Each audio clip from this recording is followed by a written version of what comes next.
Olá pessoal, hoje vamos estar dando início à nossa quinta aula da disciplina Medicina Nuclear.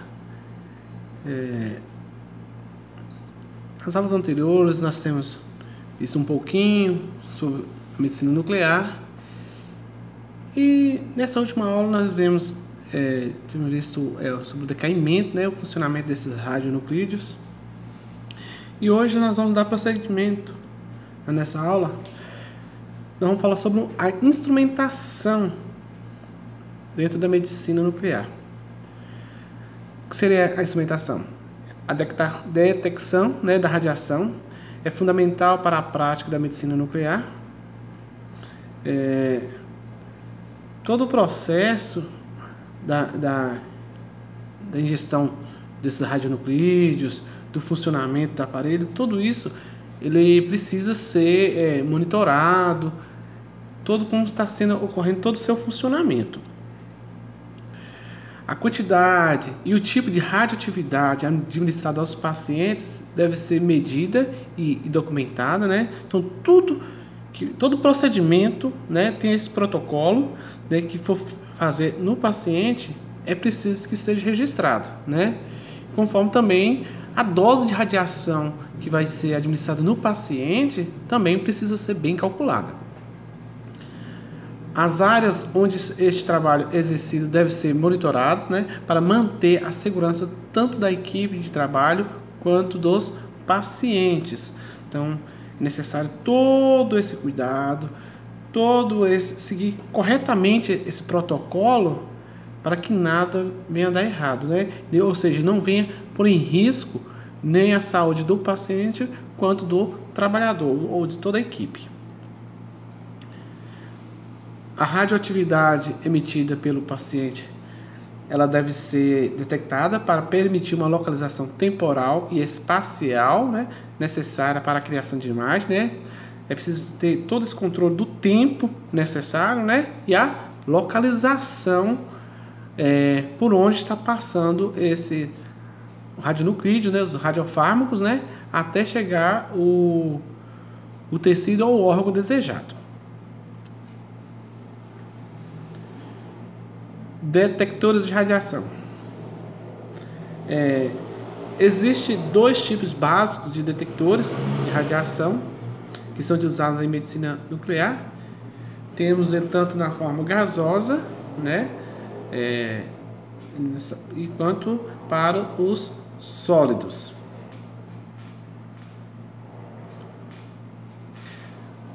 Detectores gasosos. Uso de câmeras de ionização, uma câmara cheia de gás, com 2 eletrodos, positivo e negativo, dispostos em sítios opostos dentro da câmara,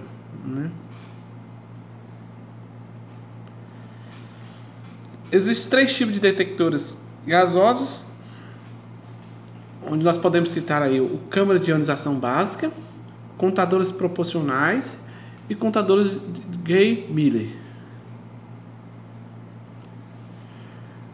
Qual a diferença entre eles? Eles se diferem pela sensibilidade e habilidade que cada um possui em detectar a radiação.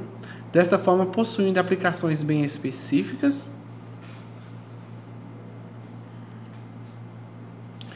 O contador Gay-Miller é um tipo de detector gasoso e tem sido muito empregado na procura de minerais radioativos. Na medicina nuclear, aplica-se em mensuração de taxa de exposição e rastreamento de contaminação, quando associado a um panqueque. Aí temos a imagem, do contador Gay-Miller. Aí dá para a gente ver aí a sonda de panqueque, Lembra muito tipo um microfone. Dá para vocês verem aí.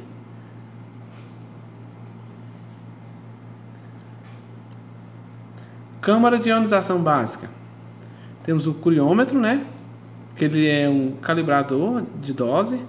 Ele é muito utilizado na medicina nuclear, pois é capaz de mediar a atividade de vários radioisótopos utilizados nas rotinas de exames.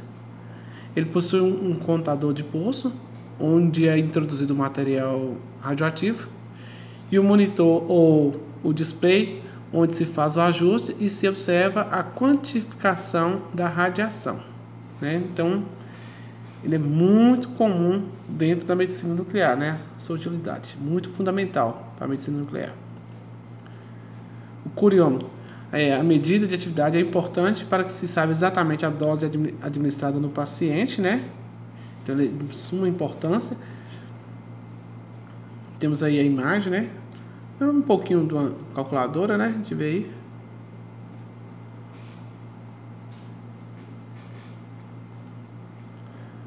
Contadores proporcionais. Os elétrons são acelerados em direção ao anodo, com energia suficiente para ionizar outros átomos. Este detector é conhecido como proporcional, pois o pulso elétrico gerado é um múltiplo da interação ocorrida no gás.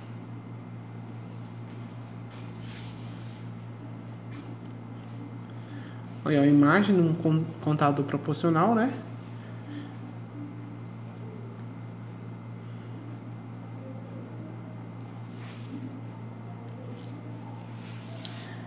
Coloquei essa observação aí, que a câmara de ionização gasosa não são sensíveis para detectar raio-x ou radiação gama, devido à baixa probabilidade de interação dessa radiação ionizante com o gás, né? Então, se for utilizar para detectar raio-x e gama, né, a câmara de ionização gasosa não é o ideal. Detector sólido ou de cintilação. Utiliza-se o cristal de iodeto de sódio ativado com talho, que é um detector sólido mais eficiente para sistemas de imagens fotoúnico. Este cristal é oticamente transparente e tem a capacidade de parar a radiação, suficiente para ser sensível à detecção da radiação gama. Então, né, você viu que o que nós falamos anteriormente não é ideal para o raio-x ou raio gama, mas aqui o detector sólido ou de cintilação, esse sim já é mais sensível para detecção da radiação gama. Cristal de iodeto de sódio ativado com talho. Ele é preferido dentro da medicina nuclear, pois são relativamente baratos e permite uma grande flexibilidade em tamanho e forma, né? Porém, tem as suas desvantagens. A desvantagem do cristal do iodeto de sódio é a sua fragilidade e sua natureza altamente higroscópica. Daí a necessidade de ser hermeticamente selado.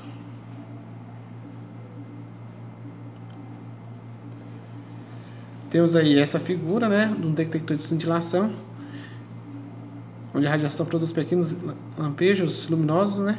Tem aí a radiação aí ionizante, ela passa por dentro desse detector de radiação, né?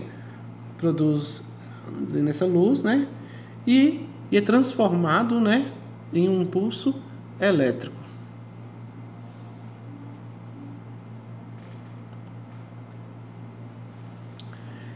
Câmara de cintilação. Temos aí essa câmara, né? Se não me engano, foi na primeira aula.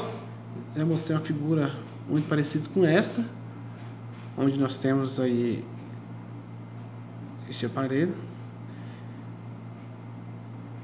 e temos aí esse monitor e o gantry, a mesa onde coloca-se o paciente.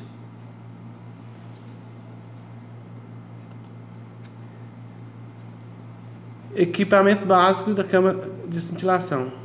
Temos um colimador, cristal de detector, matriz de tubos fotomultiplicadores e circuito lógico de posicionamento, né? Esses aqui são os equipamentos básicos dentro de uma câmara de cintilação, né? Ou da câmara, né? Muito importante.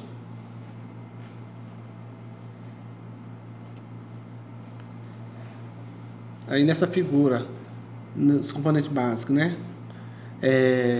Dá para nós percebermos, onde você vê esse azul aí, não sei se está bem legível para vocês conseguirem ler, está escrito paciente, né? Aí temos aí o colimador, tem o guia de luz, que é fotomultiplicadores, né? Que é essa faixa azul. Essa tarja amarela é onde está o sódio, né? Cristal de sódio. E nesse outro azul aí temos a blindagem, que é necessário ter essa blindagem, né, de chumbo. E temos aí a parte eletrônica, né? E o display. São os componentes necessários dentro de um aparelho de gama câmara.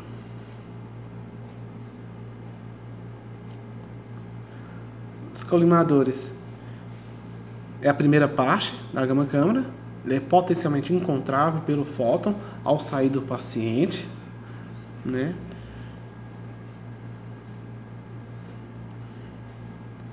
Qual é o objetivo do colimador? É definir o campo de visão geométrico do cristal e a direção específica de entrada dos fótons para incidir no cristal.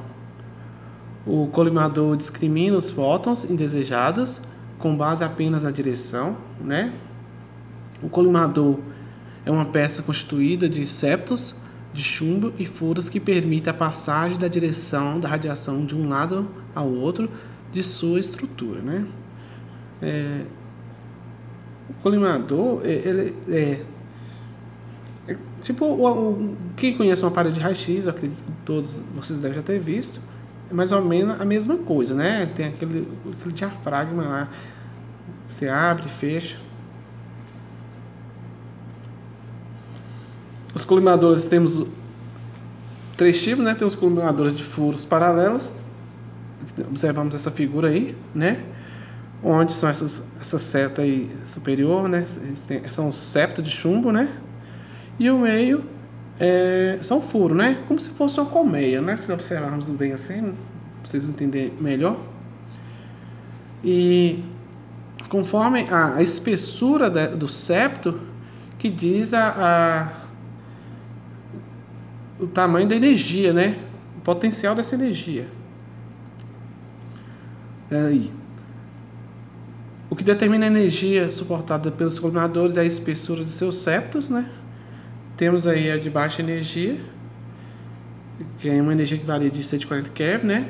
Temos como exemplo o Tecnésio 99, metastável. Se observar aí a linha desse septo, ela está bem fininha, né?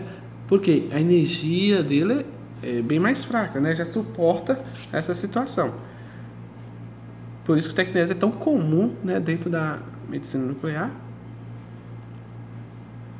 Nesse aqui você já vê que é um pouco mais grosso em relação ao anterior, mas a energia dele é média, né? Ele é utilizado para média energia até 400 keV, né?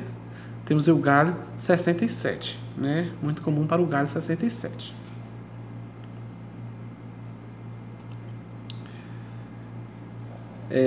Não se pode utilizar o colimador de baixa energia para o iodo 131, né?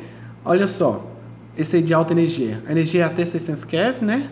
Que é do iodo, é utilizado para o iodo 131.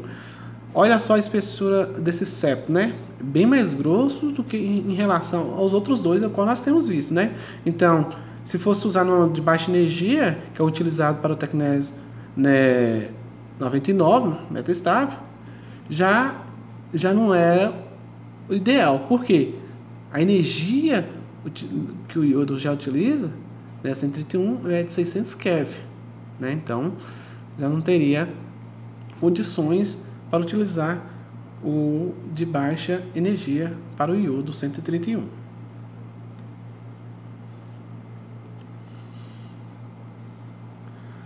Colimadores de furos convergentes e divergentes.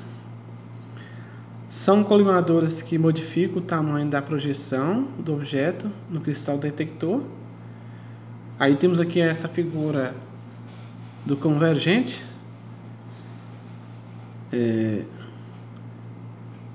temos aí esse campo, tá vendo aí a imagem, né, do cristal, o campo de visão, ele vai se estreitando, né, chega até a figura, né, até o objeto.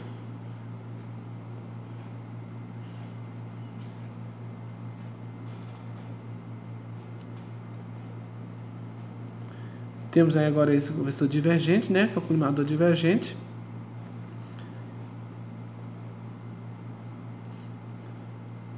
Ele já não forma o anterior convergente, você vê que é tipo um cone, ele vai se estreitando, né? Nesse aqui já não tem esse estreitamento, né? Do tamanho que ele inicia, ele finaliza. Se vocês observarem as figuras aí.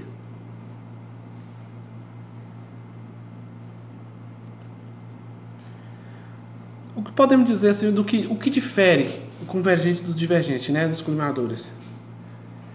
O colimador de furos convergentes, ele magnifica a imagem, né, do objeto estudado, enquanto que o colimador de furos divergentes, ele minifica a imagem.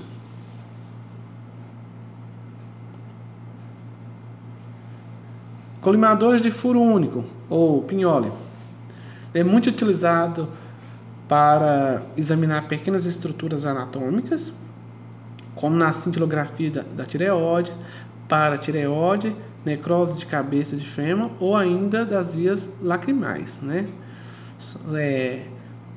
Todos esses que foram citados, percebe-se que são estruturas anatômicas pequenas, né? Então este colimador é muito utilizado para eles, né? Que é o colimador de furo único, ou conhecido como pinhole. Sua característica é a magnificação da imagem se a distância da abertura ao objeto for menor que a distância do detector à abertura, né? Essa é a sua característica, essa magnificação da imagem se a estrutura da abertura ao objeto for menor que a distância do detector da abertura. Temos aí essa figura, né?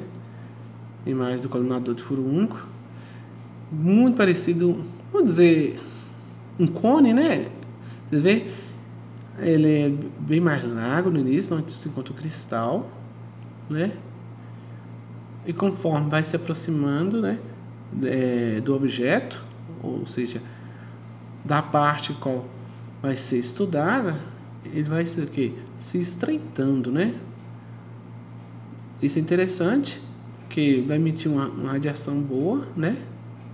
E na estrutura anatômica qual está sendo, que é desejada.